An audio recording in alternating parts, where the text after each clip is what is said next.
Do you like money? If the answer is yes, I think I can help get you some. Time to beat the books. This is Locked On Big 12.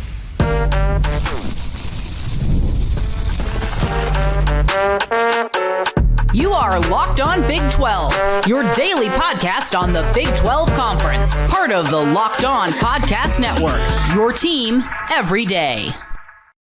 Happy Thursday, everybody. Welcome to Locked On Big 12. I'm Drake Toll from America's #1 Big 12 podcast, Locked On Big 12. Thank you for making this show your first listen every single day. Hey, for the first time in a long time on a Thursday, we have an entire full-length show. It's not just Beat the Books. In the middle segment, after our best bets, I'm going to talk to you a bit about the Iowa State game this week and their odds of going to the Big 12 championship game.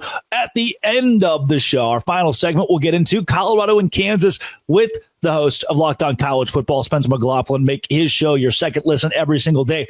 If you hit subscribe, I get to keep my job. Best bet time. If you want to win some money, this is brought to you by FanDuel.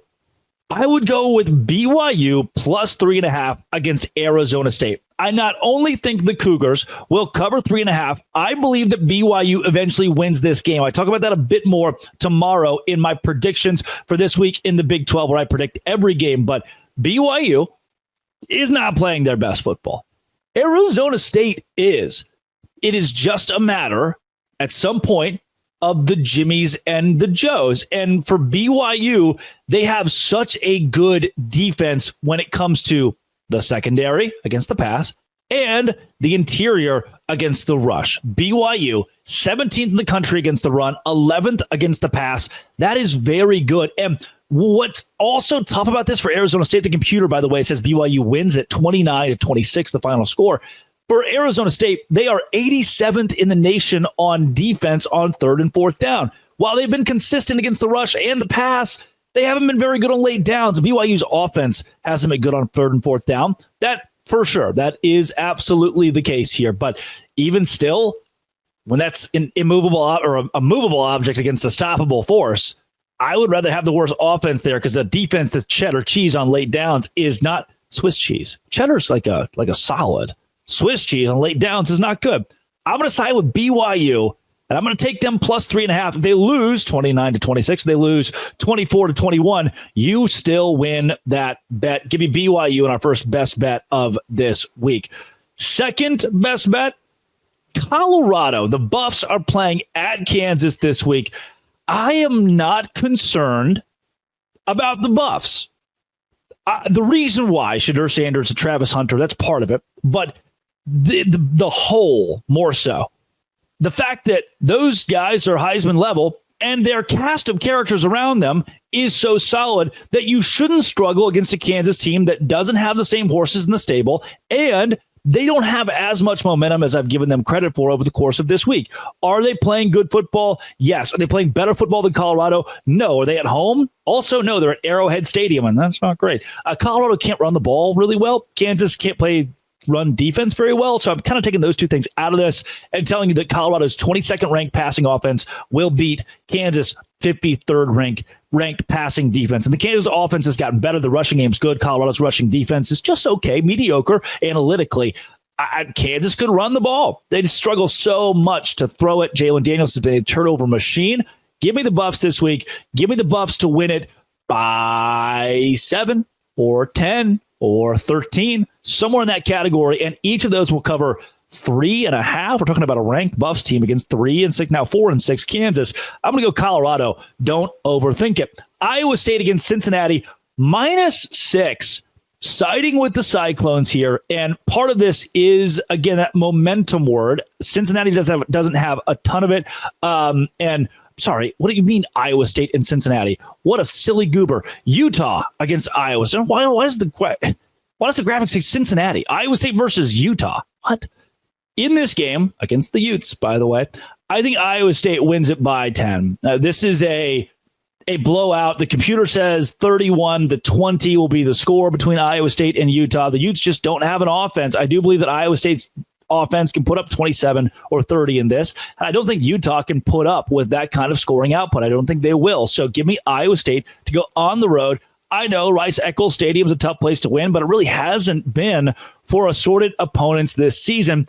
Iowa State's going to get it done. because of how solid their defense is, because of how solid their offense is, and because of how bad Utah's offense ultimately is. Iowa State may sneak out 2 touchdowns and 3 field goals. That might be it, but that's still going to be enough to beat Utah this week. They get it done, and I do believe they cover a 6-point total by the hook if you see it at 6.5.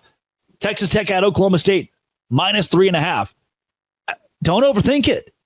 It's just not that hard sometimes. Give me Texas Tech to cover in this game because Oklahoma State has been so awful pretty much the entire year of conference play. 99th defensively against the rush, 103rd against the pass, 74 running the football offensively, 77th throwing the football. Those are all very, very bad. Texas Tech has a 71% chance to win this game, even though it's in Stillwater. Final score projection from the computer is 36-28. That gets us where we want to be as far as that team covering. Texas Tech, minus 3.5. I don't like it. I love it. The Red Raiders get it done and advance what's already a bowl season. Oklahoma State is out of bowl contention. What are you playing for? Glory, the love of the game? I don't really know. I mean, your head coach has given some pretty dour rhetoric over the last few weeks. So I don't think Oklahoma State hangs around on this one. Texas Tech gets it done in my projections tomorrow. I'm going to pick Texas Tech by like 17. So 3.5 is a gift. Thank you, Las Vegas. Final best bet. Arizona at TCU plus 12.5. This is one where I'm going to be completely honest with you. I don't exactly love, like this isn't a wow. My feelings and insides love Arizona playing, but they're playing better. Love Arizona playing well enough to cover, though the computer has a final score of 33-27, TCU winning, but that's nowhere near where the line has been set for this game. TCU is not going to blow out Arizona. We saw them play so well, especially defensively, though it was against Houston last week. 12.5 is way too many against a TCU team who's just not playing spectacular football. They're not playing poorly by any means. They've won 3 of 4, but they've struggled at times, and I don't think they're good enough right now to beat Arizona State by 12. Maybe they win by 10. TCU wins 30-20. Maybe TCU wins 35-24.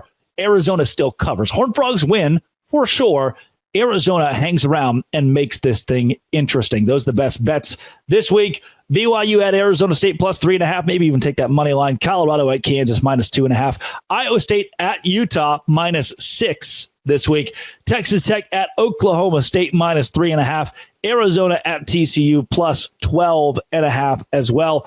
It is time to beat the books with those picks, the best bets in the Big 12 this week. Coming up, let's talk Iowa State and their game this week. Can they get it done against the Utah Utes? We'll go a bit more in depth. This is Locked On Big 12, part of the Locked On Podcast Network, your team every day. Hey, today's show is brought to you by Skylight Frames. Skylight Frames is the place to go when you are missing someone this holiday season. They live far away and you wish they could be close. We've got the perfect gift for you. Skylight Frame is the touchscreen digital photo frame for your entire family. They're going to love it. Upload thousands of photos with your phone and watch them appear in seconds. It's easy to use. Takes less than 60 seconds to set up. Seamless sharing. Invite friends and family to easily share photos via the free Skylight mobile app or email. No account or subscription required. And the touchscreen, game changer. You can even heart the pictures or send a thank you to the sender. That's right. And social media, it's a great thing, sure, but this is a private way to have your own social media account between two people and in a much more loving way. And now, as a special limited time offer for our listeners, get $20 off your purchase of a Skylight Frame when you go to skylightframe.com/college. That's SKYLIGHTFRAME.com/college. Get $20 off your purchase now at skylightframe.com/college. Today's show is also brought to you by FanDuel. FanDuel is America's #1 sportsbook. FanDuel, they just kind of know how to get it done, man. And what I mean by that is when you go to FanDuel and you bet $5 and it hits, you get $150 in bonus bets. That's right. Bet $5, get $150 in bonus bets if you win. The FanDuel Sportsbook app gives you everything you need. You can even place live bets in the middle of a game. Check the latest stats, view live play-by-play. So much more on that same page where you place your bets. FanDuel.com to join today. Visit FanDuel.com to join today. You'll get started with $150, $150 in bonus bets if you win your first $5 bet. FanDuel.com. Never waste a hunch. Make every moment more with FanDuel, an official sportsbook partner of the NFL.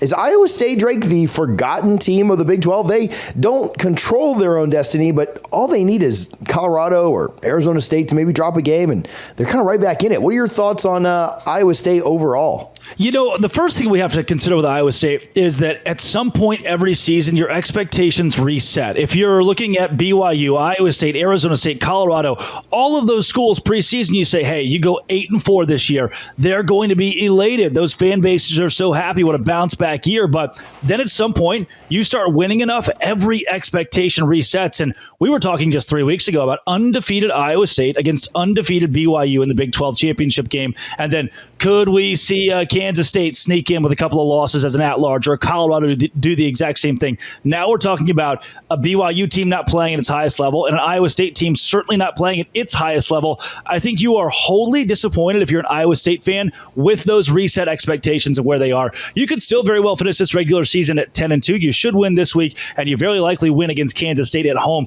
They're not playing their best football. But that 10-2, if you don't go to the Big 12 championship, you're thinking, wow, 4 weeks ago, we were ready to go to the college football playoff, and now we're going to the Texas Bowl, and that would be disastrous for a fan base that was so ready for glory. Last week, beating Cincinnati, is that a product of who they played, or is that have they figured things back out a little bit? Cincinnati, not too terrible in the beginning to middle part of this season. Just thoughts on that win last week? Yeah, I think you look back at the Texas Tech, that's really what I've mentioned here is that dilapidation for Iowa State in the last month or so. That Texas Tech game, you lose by one, you think, okay, fluke game. Similar to a BYU in Kansas, you look at it as a one-off. If we win the rest of our games, we still control our destiny. We still go to the Big 12 championship, go to the college football playoff. It was that Kansas game that was the backbreaker. So beating Cincinnati in the fashion that you did is good, but Cincinnati's 5-5. They're 3-4 in conference play. If you've watched them play this year, you know they're pretty solid. You know they have a good running game. You know they have a serviceable quarterback at the very least, but they aren't at the level of Colorado right now. They're not at the level still of BYU or maybe even Kansas State. So that win is in your back pocket, but there's no committee that's looking at that win and saying, oh, wow, we can hang our hats somewhere on that. And I don't think if you're Iowa State, that win would go as far as beating a BYU or a Kansas State or Colorado right now. And the Utah win, if they get it, won't either. You need momentum through these big moments and big games, and Cincinnati wasn't one of those. Do I think it's positive for Iowa State? Obviously, they doubled them up, but it's Cincinnati, and that doesn't give you a ton of luster, I should say. Yeah, if they can get this win against Utah, and then they can beat Kansas State next week, some things fall their way, they get back into the Big 12 mix, they find their way to Arlington. It is, obviously that's the dream, right? At this point, you're on the outside, but you're right there, right? If a little bit more chaos happens this year, you're kind of right there. Iowa State, again, it's not going to be. If they make it to Arlington, it'll be fine. But just thoughts on Matt Campbell there. And I know he's not there's no hot seat talk or anything like that. But just thoughts on, where he is with that program, big picture. Yeah, I think you're going to start saying, hey, Matt Campbell is a statue coach. He's the guy that brought Iowa State from a bottom dweller. They were right there with Kansas. They were right there with Colorado in the grand scheme of college football teams that just couldn't seem to win a game. Matt Campbell comes into Ames, Iowa, and brings a winning culture. You start to ask the question, though, could he ever get this school over the hump? And it reminds me vaguely, so very vaguely, of what you saw with Georgia and Mark Richt. Okay, this is a guy who brought the Dogs to prominence, but he can't win the big game. He can't get us where we want. And maybe it's that next coach. It's your Kirby Smart that comes in and takes that winning culture and turns into championship culture. Iowa State doesn't have a championship culture. Now, they never have, and certainly this is as close as they've been under Campbell, but at what point do you hit the break and say, all right, we keep going 8-4 or 9-3 or 6-6? When do we get to win 10 games? If they go to the Big 12 championship, that obviously changes. And TJ, to shoot you straight, these next two games, I think they do win both of them. The only problem is your destiny's not in your own hands. You're counting on other teams to do something in your favor. Yeah. The Utah, I asked you this last week against Utah, or about Utah, coming off the BYU loss, emotional, heartbreaking loss. And then, you get up one more time. And I thought they played with pretty good effort. I just, didn't have enough guys there to beat Colorado last week. But does Utah have anything left in the tank? I mean, I asked you the same question last week and we were kind of questioning it, but thoughts on them coming forward this week? No, I don't think so. And TJ, the answer that I went with last week was talking about Mark Harlan going into the locker room post BYU and seeing players that were so dilapidated and were just sad enough that he went to the podium and did what he did. Then last week, the way in which they were blown out by Colorado, you saw some fight. And the second you saw fight, you saw the lack of quarterback play come back to bite them. And you're looking at, hey, can we make it a one-score game? Could Utah find a way? Can Isaac Wilson lead them back? And he throws a perfect pass into the chest of a Colorado defender. And you think, oh, well, there goes any shot of Utah winning this. And just how porous they looked in that fourth quarter shows me that Utah's done. They've packed it in. They don't have a quarterback that can play at the Division I level. Isaac Wilson is not ready. They're not ready to use their backup, the Italian Stallion. And for that, I just don't think Utah comes within 10 this week against Iowa State. And that's a tough thing to say for a legendary head coach there, a statue guy in Kyle Whittingham. Yeah. We may preview this next week. We'll see with the holiday and everything else like that. Early, do you kind of like where Iowa State's at more than Kansas State next week? Or is it just you dislike where Kansas State is more than you dislike where Iowa State is? Or thoughts, early thoughts on that one? Well, Iowa State's last game, you already mentioned, it's that Cincinnati win. Kansas State, their last two, a loss to Arizona State by 10, and that loss at Houston. Houston has been wily, sure, but Wiley can't be the kind of team that knocks off a Big 12 title contender. We don't get points for losing to a gutsy squad from down there in humidity country. And so Kansas State, and ESPN would tell you that Iowa State has a 58% chance to win that game as of today. That's what's probably going to happen. After that Cincinnati win, you have more momentum than a Kansas State team coming off of two losses. We could see the Wildcats in a spot here against Iowa State where you look around and you're saying, oh, shoot, they lost a home game to Cincinnati. They're going to lose at Iowa State. Could they finish 7-5? That's a real possibility because Cincinnati, they're wily too, and you lost to Houston. So until you start winning again, I can't trust Kansas State. Again, I think Iowa State finishes 10-2 in the regular season. Drake, where can people follow you? Where can they find your work, bud? At LO Big 12 on Twitter or at Drake Seattle, and wherever you find your podcast, that's Locked On Big 12. Popping in here to tell you today's show is brought to you by Prize Picks. Prize Picks is the best. Pick a couple guys, 2, 3, 4. Tell me that their prop is going to go over or under this week, and you will find yourself profit. Best place to get real money sports action, 10 million members, billions of dollars in awarded winnings. It is your daily fantasy sports that is accessible to all. Pick more or less and win up to 100 times your cash. That's exactly right. Win up to 100 times your cash. It's the best way to get action in over 30 states, California, Florida, Georgia, Texas, all included. Best place to get real money sports action. Join over 10 million users and sign up today to get $50 instantly when you play $5. Don't even need to win to receive the $50 bonus. It's guaranteed. PrizePicks also offers weekly promotions that can lead to a big payout, like Taco Tuesday each and every Tuesday. So Justin Jefferson, over 83.5 yards? Sure. Travis Kelce, more than 59.5 yards? Sure. Put those together. If it hits, you win money. Download the app today. Use code LOCKEDONCollege to get $50 instantly after you play your first $5 lineup. Download the app today. Use code LOCKEDONCollege to get $50 instantly after your first $5 lineup. Prize Picks, run your game. Visit Prize Picks today. Here's why I like Colorado, Drake. They have been an ascending team in the last few weeks. They are playing much more complimentary football as the season goes on. I thought they'd be better this year, but they've even surpassed my expectations. It's a tough time for the Deion haters out there, of which I have been falsely accused of being. But alas, here I am picking Colorado to win and cover against Kansas because, well, they went on the road. They beat BYU last week. Two things. Number one, BYU was not sustainable with the way they were playing, just like Miami wasn't sustainable. They lost to Georgia Tech. And number two, Kansas won that game with, checks notes, less than 250 yards of total offense. You're not going to win that way against the Buffs. I like Colorado here. Yeah, first and foremost, congratulations on getting your own name on the show, Princess. Thank you. That was several weeks ago, and you've been on multiple times since then, but it's good to know you're paying attention. Real cute. Colorado, foot in mouth for me. I keep saying this, but I can't apologize enough. I was just wrong. I got it wrong completely and entirely. What did you think of them before the year? I was ready for the Colorado Buffs to go 5-7, and immediately somebody's in the comments section going, "Oh, we aren't 5-7." I know, I understand. I was incorrect in thinking that the team who carried 4- and 5-star players last year but couldn't get it done in the in the Pac-12. There it is.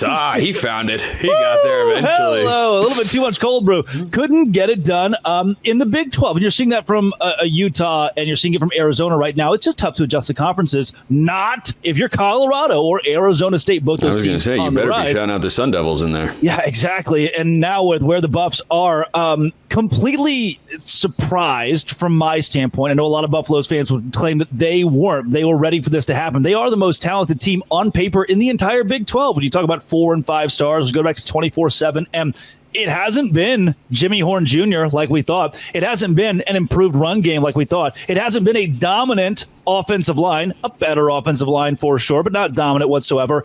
It's been Travis Hunter on offense who's carried the number 1 wide receiver role. And now there are a lot of folks come out of the woodwork and say, well, it was going to be Travis Hunter all along. No, beginning of the season, he could have been your wide receiver 3 because of the depth in that room. But now he's the number 1 guy. And Shedeur Sanders, for some reason, is sneakily in the Heisman conversation. We kind of forgot about him in the middle of the year, but his numbers are impeccable. He should certainly be in New York, and the Buffs are the most dangerous team in the Big 12 right now. Yeah, I think they're playing really good football. Good teams peak in November. The Patriots under Bill Belichick, they always peaked in November and December. Andy Reid, end of the year, boy, that guy wins a lot of football games. I know they just lost to the Bills, but you know what? Turns out the Bills are also pretty good, whatever you think of Sean McDermott. But this is a college football show, so let's recenter here. But going back to Kansas. What are your favorite November NHL teams, Spencer? Okay, great. I don't follow hockey. I follow real sports. There, I said it, and I'm going to anger people, and that's okay. So Colorado and Kansas in this spot. You and I both like Kansas before the year because on paper they should have been good. This is why you play games on the field. There's no better example than Kansas and Utah, who you and I infamously at this point picked to square off in the Big 12 championship game, and they're not going to do that. And Joel Klatt. We all screwed that one up. But the team that Kansas has been in the last couple of weeks, they beat Iowa State, they beat BYU. This is the Kansas we thought we'd see before the year. But I watched them last week against BYU and said, you know, I don't know if they win the game if a pooch punt doesn't hit the back of a BYU player that leads to a Kansas touchdown. And BYU almost pulled off the magical drive once again. I don't think that they've got enough to keep up with Colorado here. I don't trust the offense, as amazing as that is to say, with a returning head coach in Lance Leipold. They lost their offense coordinator, but they bring back Jalen Daniels, who's finally looked like himself again over the second half of this year. There is some cause for optimism for Kansas in this game, which I'll get to in a sec, but I just don't think that Kansas has the defense to slow down the Buffs to where their offense can hang. No, I don't think so. I do believe last week against BYU was a one-off defensively for Kansas. They do not grade well on that side of the football. And I made a comment on my show this week that I want to backtrack a bit, and it actually applies to what you just said, that this is kind of the version of Kansas we were promised. I still don't think it's as good as the version of Kansas we were promised, at least not consistent enough. We after the Houston game said, wow, 42-14 against a Houston team that's gotten better. Are they back? Then they lose against Kansas State, who we know right now is not playing very good football. And obviously, these last 2 weeks have been great for the Jayhawks, but still, if they play like this the whole year, I believe they're 8-4, 9-3, not in the Big 12 championship. They're not at the peak potential of what they could be. Are they ascending there? Sure, but they already have 6 losses. Like, it's too late to contend for literally anything if you're the Jayhawks. Dangerous, yes. Bowl eligibility, they're fighting for that. Which, I mentioned this as well, if you are Nebraska or Michigan, bowl eligibility is kind of stupid. You want to win championships. You want to go to the college football playoff. You don't care about the Tax Slayer Bowl. Kansas fans do. Sorry, Nebraska hasn't been to a bowl game since when? I think they would love to win their 6th game of the year. Yeah, it's just, there are proud programs in this country that are like, we have a way higher standard than this. Kansas, is still not there yet. A bowl game means a lot to that fan base. I guess Nebraska now, a bowl game would mean a lot to their fan base. For the Jayhawks, yeah, they have that to play for, but all real stakes are gone. All legitimate stakes are gone unless you want to play in the Armed Forces Bowl at TCU's stadium. So Colorado, they got the Jimmies and the Joes, and they're playing much better football, even still, than a Kansas team who looks improved. I don't see the Jayhawks hanging around too much in this one. And even with that said, I think the Buffs win by 10 or 13. That's a pretty good little chunk, given as well as Kansas is playing, I guess.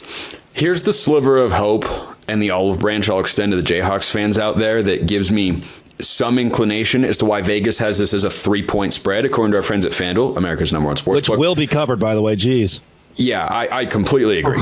Completely agree. Bet maybe not the mortgage, but half of it on Colorado -3. I think you'll be okay there. Kansas has done a good job protecting Jalen Daniels so far this year. Drake, through 10 games, how many sacks has Kansas allowed? 5. 9. Oh, wow. They've allowed 9. Which pretty darn good. It is quite good. And what has been the strength of this Colorado? Which makes me even more upset with Jalen Daniels. They're giving you time to throw. You're just throwing it to the other team. Yes, he has just been I don't know. I don't know what happened there. But the strength of this Colorado defense, you can talk about Travis Hunter all you want, it's the defensive line. That is why that side of the ball has changed for the Buffs. And at the very least, Kansas is capable of holding serve, neutralizing, having an advantage in that area of the trenches where other teams probably would not. So maybe that's how Kansas can hang around. But boy, Jalen Daniels has to protect the football. You give extra possessions to Kansas's defense to come on the field. I don't care who's playing offense on the other side, unless it's BYU apparently. They're going to score points. Yeah, I do think that Colorado's secondary needs some love there, too. They've been so solid this season. When your secondary and your front line is good on defense, that's a very good sign. I love the Buffs in this one, and it makes me think maybe opposing defenses are intentionally not sacking Jalen Daniels so he can throw the ball. Maybe that's what they want. It's the EA College Football 25 strategy. Just drop 7 to 8 or 9 guys in coverage, and eventually they'll throw it to the wrong color jersey. Yes, and that's what Jalen Daniels has done this year. Yeah, give me the Buffs big time. Yeah, I completely agree. What about the rest of the Big 12? How's that playing out? Well, we're going to try and predict every single game, and we're not going to fail because we never have before. Our predictions are the best. You guys stick around for those. Duh.